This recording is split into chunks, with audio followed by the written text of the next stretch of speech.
So Victor, first of all, congratulations on scoring a 770, and congratulations on getting a full ride from Ross, as well as getting an admission into Wharton. It's an amazing thing. How does it feel, or how did it feel when both of these happened? I know this happened some time ago. I was extremely happy. I mean, I could not believe it. For me, I look at everything in my journey when I started studying for the GMAT. My hope when I started was simply to score maybe above 700 and get into any European business school, Any school. I know, because I thought any school would be better than what I can get here in Tanzania. That was my hope. But now to one day receive a call, first of all, the first call from Kenan Flagler, that's a top 20 school in the US. I mean, it was unbelievable. Then I remember the day I received the call from Ross, it was also, I mean, beyond what I could believe, And for Wharton, actually, I missed the call from Wharton.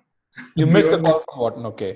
Yeah. I missed that call because I had to involve myself in other activities, which I waited for the call, and as time was going on, I thought maybe I didn't get in because, I heard that people from Tanzania, they get the calls much earlier.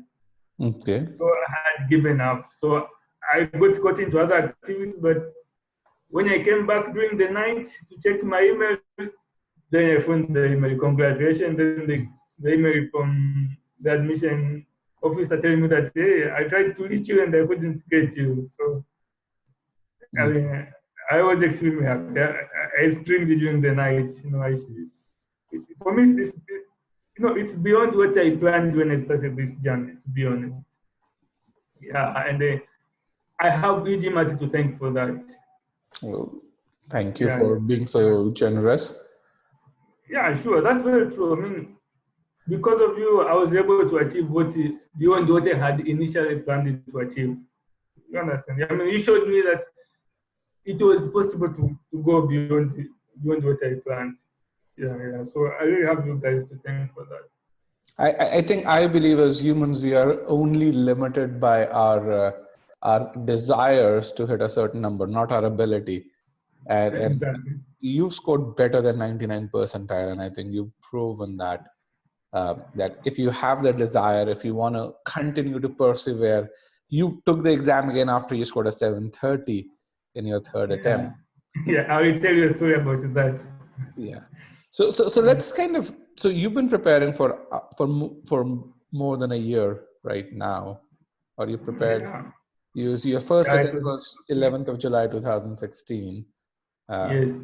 Right.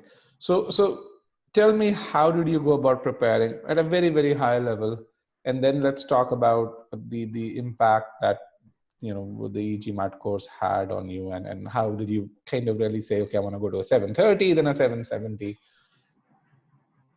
Okay. I think I had not heard of the GMAT exam before, to be honest. I was looking, how can I get a scholarship to study for a business school in Europe or in abroad? So when I heard of the GMAT exam, initially I thought, it's a math exam and it's an English exam. So I said, I mean, I have an engineering background. So I said, hey, I'm very good at math. I used to solve a lot of math problems growing up. So I said, that would be easy. And also, I said, I'm very good at English grammar. So, I thought to myself, hey, how difficult can it be? And from my research, I saw that hey, if I score above 700, I can get into a business school in the US. So what I did is that I just watched a couple of videos from YouTube. To be honest, I watched those videos. I downloaded a couple of materials on the internet. I read them, and I solved a couple of math problems, and I solved a couple of mock exams on the internet. So, I think they normally give, even you from the GMAT, you give one free exam. Yeah. So I solved those free exams from GMAT, from Veritas, from Manhattan GMAT. So after solving those, a couple of times I was scoring 710, 670, 660, around that number. So I said, hey, I might score about 700. Then if I score 700, I continue to apply. So that's when I decided to take my first attempt. And it was not in Tanzania, it was in Nairobi, Kenya, because back then we did not have a center here in Tanzania. Yeah. So, so my first attempt was just mainly the preparation I did myself by my own, going through a couple of things, reading a couple of stuff. So I went and I took the exam and I scored 670. I think it was 49 in Quant and 31 in Bebo. Yeah, so it was disappointing because I did not score 700, which was my aim. So the whole time flying back to Tanzania, I came back very disappointed. So after sitting for a while, I said, this is my first attempt. They allowed me to attempt up to, I don't know, 5 times. Yes. Yeah, so I said to myself, giving up would be a bigger problem. I think I would regret it more if I give up this time. So then I started the researching, and one of the GMAT, e-GMAT has a lot of reviews. I think it has the best reviews on the internet. So for me, what attracted me to e-GMAT were the reviews. Okay. You had a lot of reviews. Everyone, especially from people from India, from the developing world, I think those are people with whom I can relate with more. No, we tend to have a lot of problems in the verbal part of the GMAT. Yeah, so those are the people I could relate more. So I researched you guys. I watched a couple of your sample videos on YouTube. To keep those reading comprehension and everything. So that got me interested. Okay. Yeah. So because of that interest, then I purchased your e-GMAT paper online. I purchased your courses. So that's when I started using it. I think I started using it, it was around September or October. Okay. Yeah, so I started using it. It was very helpful. It was really, really helpful. So for that time, I only focused preparing on the verbal part of the GMAT. Up to the next year. Now, I was a bit swamped at work. There are a lot of things to do at work, so I did not have a lot of time to prepare on the quantitative part of the GMAT. But GMAT really helped me a lot because after using GMAT, I could see my score improving. Before scoring above 40, it was a dream, It was something beyond I could ever do. Then I could see myself scoring 40, 41, On the verbal section, which is 90 plus percentile. Yeah, exactly. Yes. Yeah. I could really see my score improve, to be honest. Yeah, so when I took the GMAT exam for the second time, to be honest, the problem that second time, I did not have time to prepare for the quant part. I just went believing that, hey, I'm good at math, so everything will flow the way it's supposed to go. So when I took it the second time, the verbal part improved a lot. That's thanks to GMAT. From 31 to 40. It was beyond my dream. It was beyond what I could have imagined. Yeah, so I moved from 31 to 40. But I had a problem with the quantitative part because I did not prepare for the quant part, then I scored 44. Yes, I can see that. Again, I could not hit 700. So if you think about, there is this term called blessing in disguise. Had you done well in quant and you had a verbal of 40, you would have hit a 720, 730. You might not have gone on to prepare for a 770.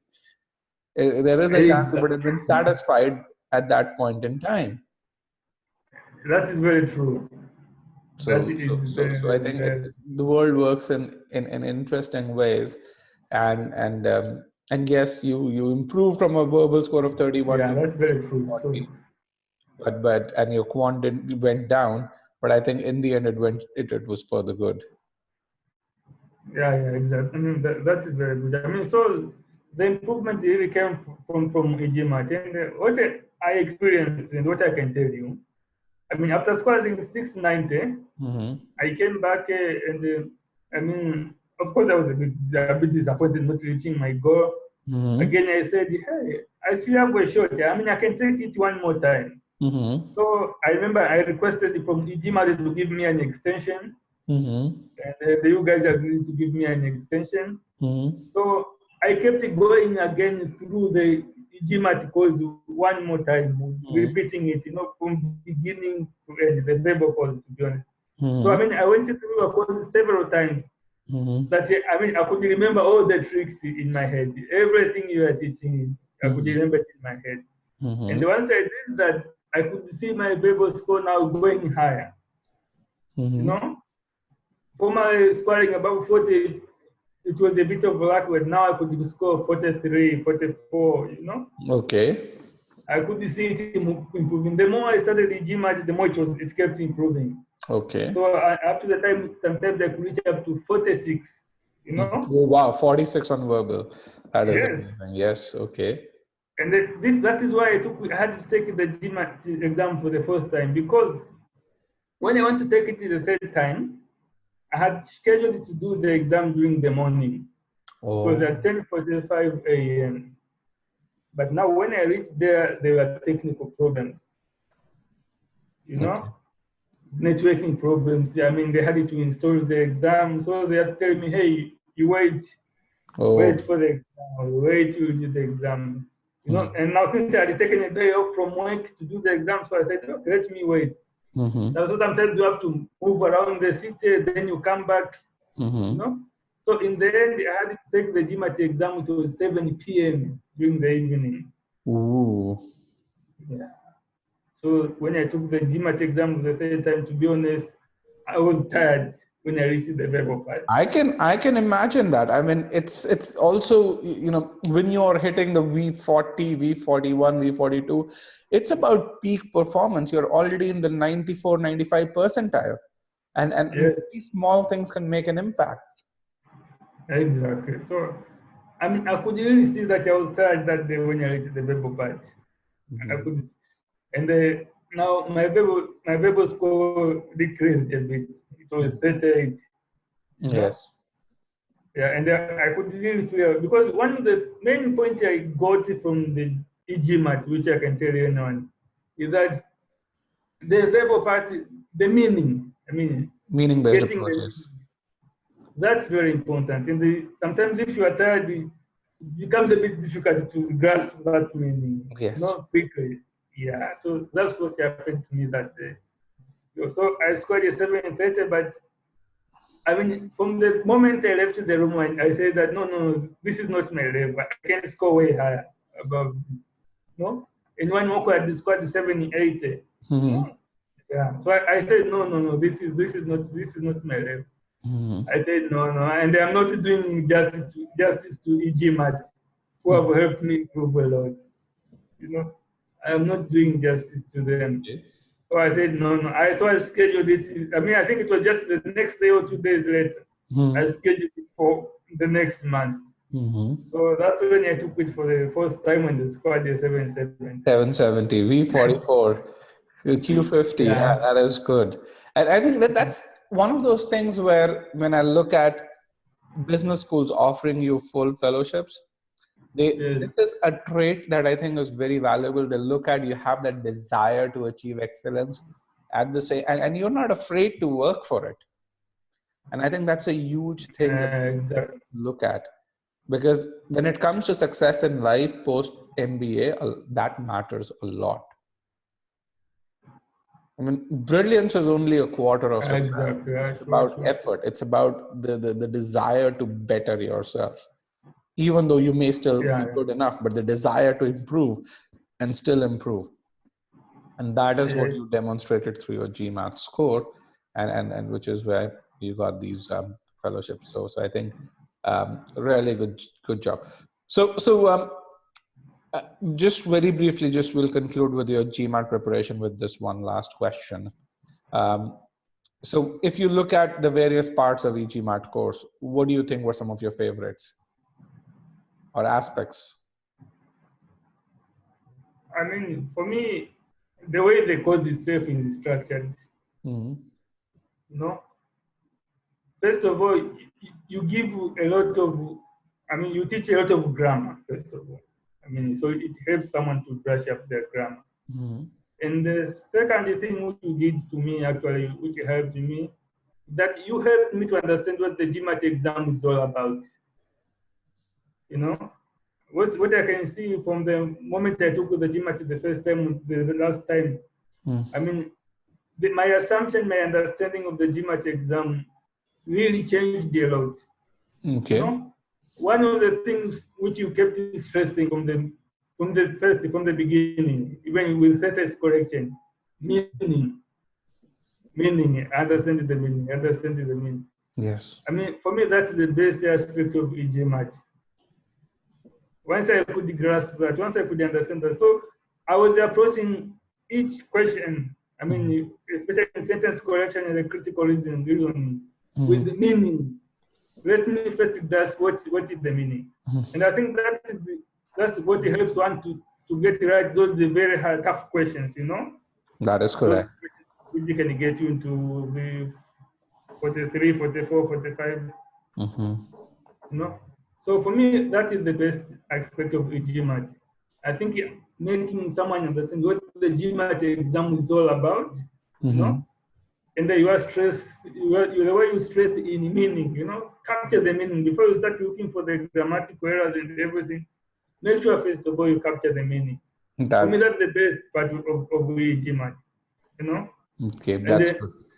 it helped me tackle every time I tackle the verbal part of the GMAT, I say it's about getting the meaning. It's about getting the meaning. Yeah. So that's what helped me succeed. And how did you use that? So you that foundation of figure out what the author is trying to say, which is essentially what the meaning piece is in reading comprehension and critical reasoning. How did you use that? No, I think getting to understanding the meaning is very important. Mm. You know, I can say one of the things that I noticed with the GMAT exam, especially for critical reasoning, those very tough questions. You know, Mm. can you find that sometimes, I mean, the right answer simply has to convey what has been given in the question. You don't need to add anything. You don't need to change. I mean, there can be a small change which will make an answer wrong. Mm-hmm. You know, and the only way to be able to spot those kind of things, those kind of tricks in the meaning, Mm. is if you tackle each question by trying to grab the meaning. I mean, the answer might not be so sexy, but it is telling the truth. You understand what I'm saying? Yeah. So it's about knowing what is the truth, and then sticking to that truth. And you can only do that if you understand the meaning. You know. Okay. So for me, by getting that, I think if someone gets that, they can easily score above 40 something every time they attempt the GMAT exam. Okay. Okay, that's Yeah. good. So let's talk about your application then. So you also used Applicant Lab Yes, for I your also use the application. applicant lab I was referred to applicant lab by e-GMAT, of course. You know, I think after scoring 730, you guys asked me to write a review. I wrote a review, and then you sent me a book for my application. Thank you very much for that. So you also sent me the link to an applicant lab with a 10% discount. Yeah.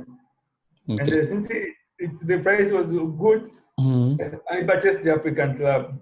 And I Okay. think, to be honest, I think what helped me and succeed even in my application, it was the same principles I took from e-GMAT. Okay. Yeah, because, you know, I remember when I started taking the GMAT exam for the first time, I had my own preconceived notions about test taking, you know? And those notions, they were a bit different from what the GMAT exam was really about. Yes. So e-GMAT helped me understand what the GMAT exam was really about. So it was by understanding what the GMAT exam was really about, then my GMAT score improved significantly. Yes. So even in my application, I said that, hey, I might have some experience by applying for a job, writing a resume or whatever. I might have that experience, but I have to put that experience a bit aside so that I can understand applying for what applying for an MBA is really about. Mm-hmm. You know? Yes. So I use the applicant lab with that principle in my mind. That hey, let me put all of my knowledge about making applications, about writing essays. Let me put those aside. Let me understand what is the applying for an MBA. What is it all about? I mean, what does the admission committee really want to see in my application? Okay. Yeah. So I went to that principle. So for me, with the applicant lab, I followed exactly what the applicant lab was teaching in the application. That's what I said. Okay. So that's what you actually, when you were creating your application, you applied the principles that you learned at applicant lab and building your essays. Exactly. Everything, every part of my application, I said, okay, I'm just going to focus on what the applicant lab says. Okay. You know? Yeah. Each step, if applicant lab said you have to do this, then I have to make sure that I do it. Okay. You know?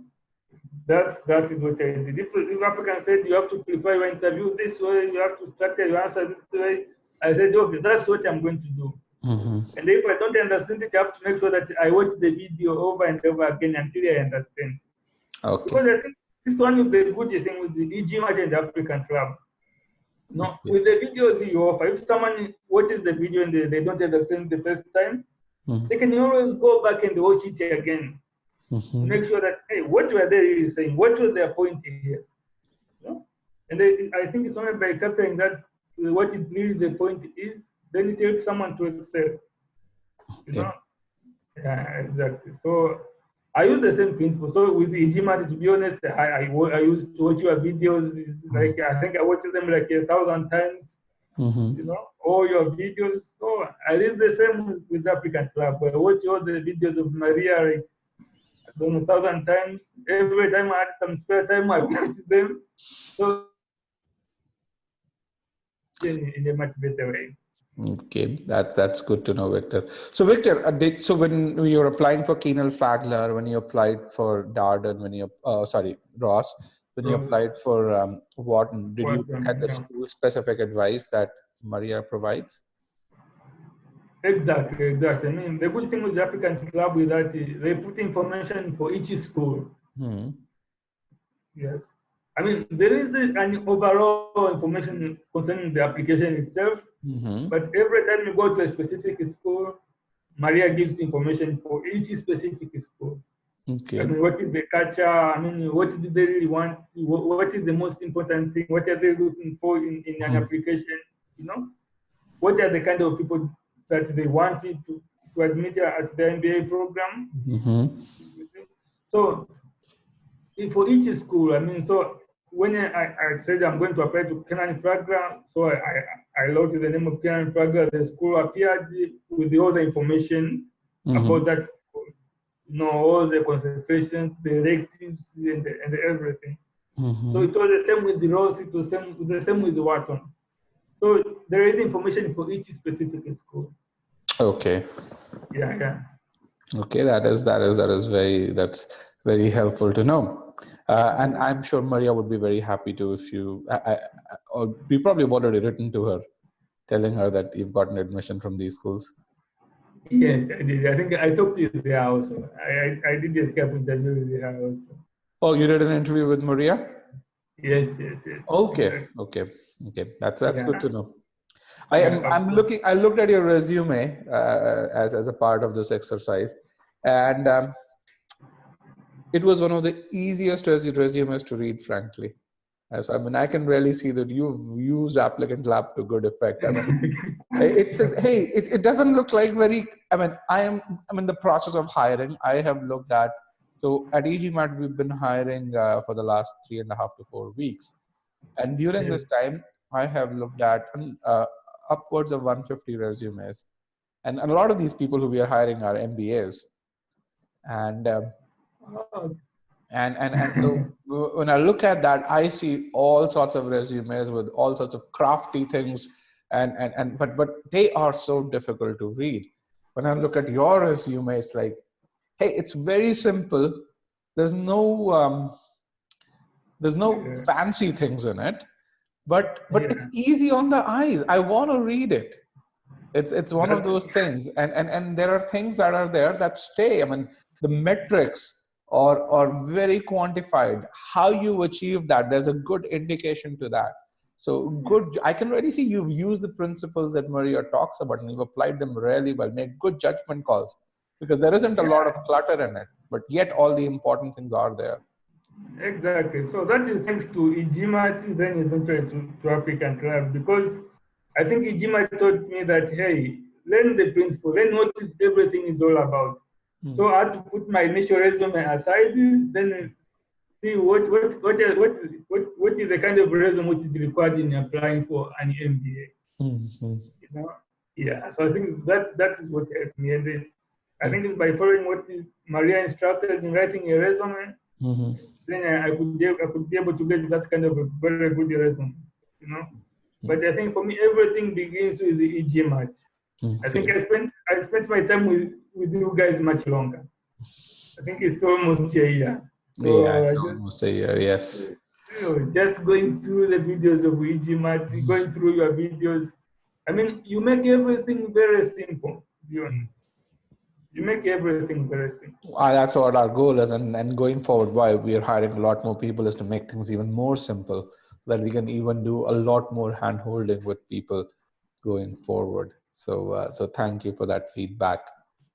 So Victor, now let's talk about Darden Ross. Why do I keep on saying Ross, Ross versus versus Quant. what? So tell me your thought process. My thought process is that I think the MBA. I mean, I think this is for me. First of all, this is an opportunity which I never imagined. You know, getting admitted into Ross or to Wharton, this is an opportunity which I never imagined. Yes. And I think what you guys has taught me, and eventually, for me, everything begins with the e-GMAT, is that I should never underestimate myself. That's true. I should never I should not have low goals. I mean, I should always make my goals as high as they can be. Mm. You know? So that is for me. That is what even is a bit dictating my decision towards Wharton. I mean, I think Okay. Wharton is obviously So, one of the so, best. so again, what you're really saying is Wharton is that much better than Ross, and that's why I should go to Wharton. Exactly. So I Okay. mean, I'm just trying to aim higher. You know, I No, think so, and when you say that, just, I'm not saying one way or the other, but when you say that, how did you come to that conclusion that Wharton is better than Ross? I think Wharton has a much bigger brand than Ross worldwide. I mean, Ross is a great school. I think Ross has a much bigger brand in the USA, Mm. but I think Wharton has a much bigger It brand has a in much the bigger brand, yes, no doubt. But exactly. that doesn't exactly make it better. And I'll tell you in a couple of ways why. Okay. Okay. So if you look at companies that recruit at both schools, so first of all, Wharton is a bigger school than Ross. Is Yeah. 3 times as big as Ross. So I think that part is there.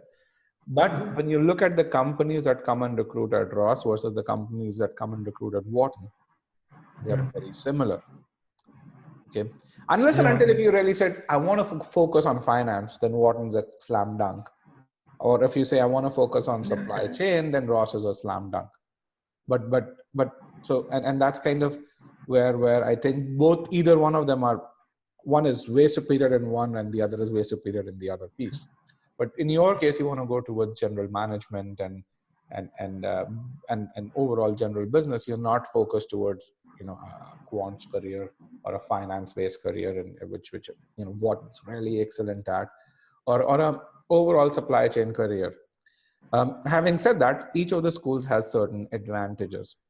Okay, if you look at Ross, what you're going to really see is Amazon, despite the fact that Wharton is 3 times as bigger. as big as Ross, Amazon still hires more people from Ross. Okay. But I think there is one senior executive at Amazon who is from Ross, right? Who say that again? I think there is one senior executive at Amazon who is from Ross. I think the head of marketing. Or I No, read but somewhere. that's something which probably is the case. But I'm sure there are plenty of senior executives at Amazon who are gone to Wharton too. I think it's more about. I think it's more of the inclination around supply chain. But just to really tell you, you have one school that is 3 times as big as the other, and still one of the biggest employers hires more people from this school. Yes, That's something that is there. Both from from a school standpoint, Ross is a much less cosmopolitan school than Wharton. Wharton's right in the middle of city. Well, actually, that's GSP Chicago. I shouldn't really say Wharton, but I think what if I were you, and maybe you end up going to Wharton, you choose Wharton, and you say this is better for me. Maybe it is. If I were you, what I would look at is the professors who teach over there, yes, the kind of clubs that are there at both schools, how active those clubs are. Yes.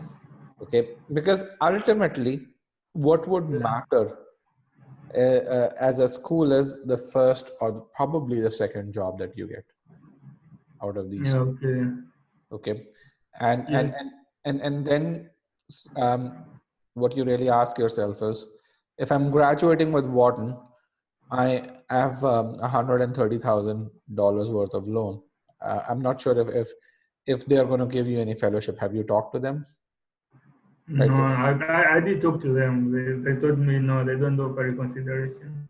Okay, so either way, so I think so then you really say, okay, you're going to graduate with $130,000 worth of student loans, and if that is not significant, then that's okay. I mean, if that's something you say, hey, money doesn't matter to me because I have savings, so I can use that, and then go for Wharton if that's what you want. But if you're going to graduate with $130,000 worth of loans, you'd be paying about $1,000 for that every month from your salary.